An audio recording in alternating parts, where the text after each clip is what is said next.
गांव से दूर एक घना जंगल था। उसी जंगल में रोज एक गरीब लकड़हारा जाता था। उसका नाम था हरिदा। हे भगवान, अब तो हाथ भी जवाब देने लगे हैं। कल भी कुछ खास नहीं मिला।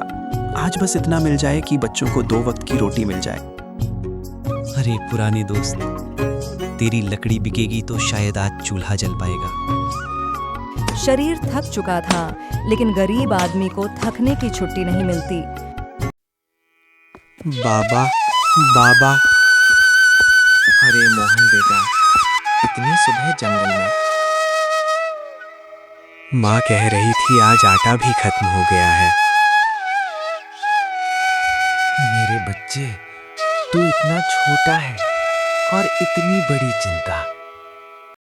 बाबा, आज लकड़ी ज्यादा मिलेगी ना बाबा? मिलेगी बेटा, भगवान चाहे तो आज जरूर। जब मैं बड़ा हो जाऊंगा ना, तो आपको जंगल में काम नहीं करने दूंगा। बस यही सुनने के लिए तो मैं रोज कुल्हाड़ी। आज तो आटा भी मुश्किल से बचा है। पता नहीं हरिदास को लकड़ी मिलेगी या नहीं। माँ बाबा ने कहा है आज सब्जी भी बनेगी। तेरे बाबा झूठ नहीं बोलते, खुद भूखे रह लेंगे, पर हमें नहीं।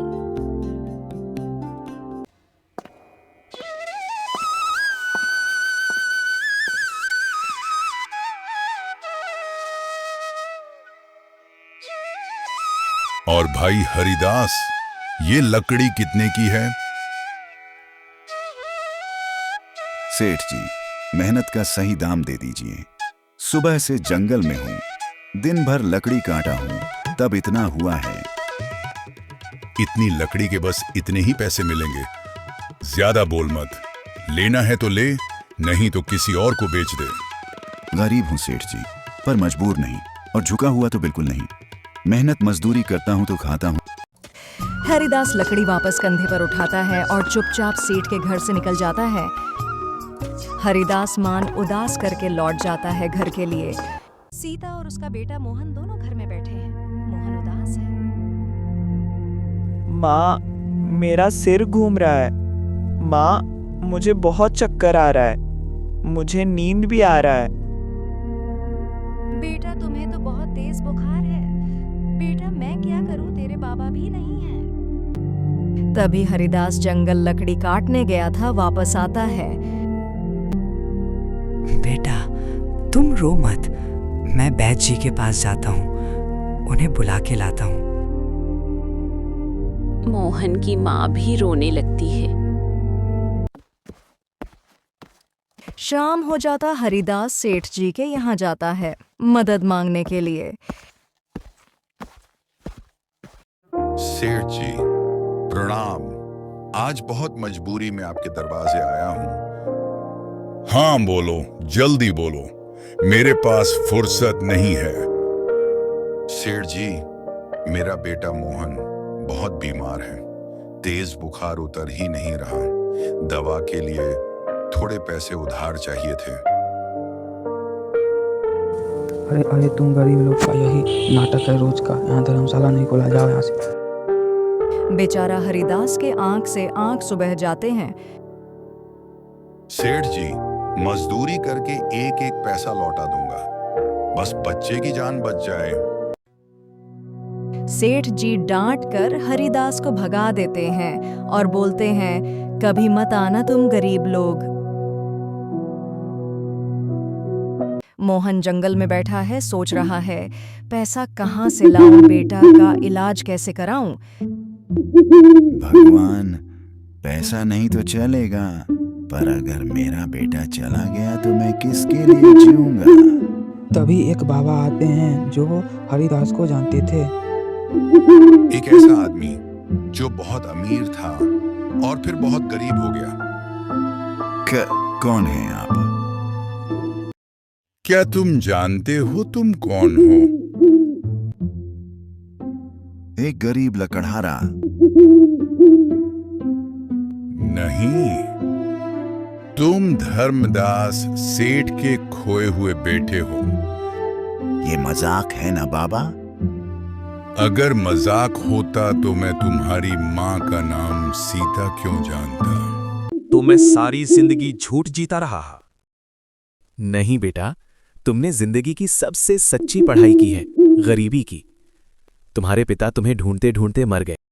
बूढ़ा एक थैली देता है। हरिदास की परीक्षा लेने के लिए जानना चाहता है कि यह लालची तो नहीं है।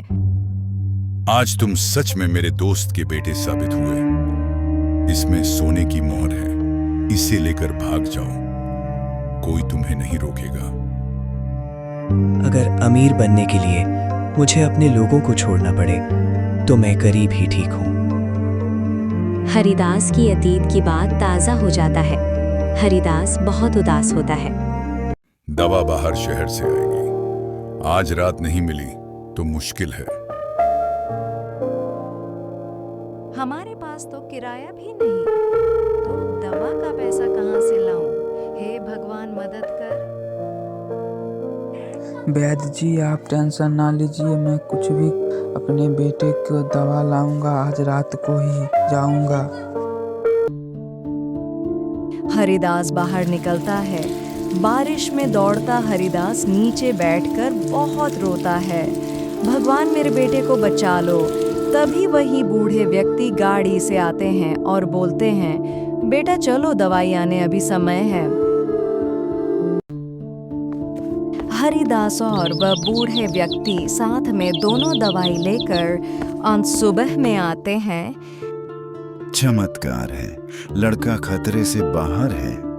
वैद्य जी आपका बहुत धन्यवाद जो कि मेरे मोहन का जान बचा लिए। आपने रोया था ना, इसलिए भगवान ने सुन लिया। नहीं बेटा, भगवान नहीं, इंसान ने इंसान की मदद की। मैं धर्मदास सेठ का दोस्त था। मरते वक्त उसने मेरे हाथ पकड़कर कहा था, अगर मेरा बेटा कहीं मिले तो उसे सच बता देना। तुम धर्म सेठ के बेटे हैं, उनका वारिस तुम ही हो। क्या यह धर्म सेठ जी के बेटे हैं? हम जिस व्यक्ति को हर हमेशा अपमानित किया, हमको पता नहीं था कि यही धर्म सेठ जी के बेटे हैं। माफ कर दो हरिदास जी। नहीं रामलाल जी, आज भी हमसे आप बहुत बड़े हैं। आज भी हम आपके सेठ जी मानते हैं। पिताजी के बाद उनके सारी चीजों के आप ही ने संभाल के रखा है। नहीं, आज मैं समझ गया, असली बड़ा पैसे से नहीं दिल से होता है, जो कि मेरे पास नहीं था। अब मैं आपके विचार से समझ गया हूँ कि मलिक के वारिस आप ही। रामलाल जी, जितने भी गरीब और किसानों का पैसा बाकी है, सभी का पैसा माफ कर दीजिए और एक स्कूल बनवाइए। गांव के बच्चे पढ़ेंगे। मालिक आपका जैसा इच्छा, आप जैसा कहेंगे वैसा ही होगा। मैं सारे गरीबों का पैसा माफ कर दूंगा और चीन और गांव के बगल में ही अपना पुराना जमीन है, वहीं पर स्कूल। हरिदास गांव ही में एक स्कूल बनवा देता है जहां पर सभी बच्चे मुफ्त में पढ़ने आते हैं। क्या आप यह सारे जमीन सारा कुछ दान कर देंगे और हम जैसे पहले थे वैसे ही जिएंगे? हाँ, सीता में सारा पैसा, धन दौलत, जमीन सब कुछ दान कर दूंगा और इन गरीबों में बांट दूंगा ताकि मेरे पिताजी की आत्मा को शांति मिले। इस दुनिया में सबसे खतरनाक गरीबी पैसों की नहीं, दिल की होती है। जो दिल से अमीर है वही असली राजा है। वीडियो अच्छा लगे तो प्लीज़ दोस्तों सब्सक्राइब करें और इसी तरह का और वीडियो देखें।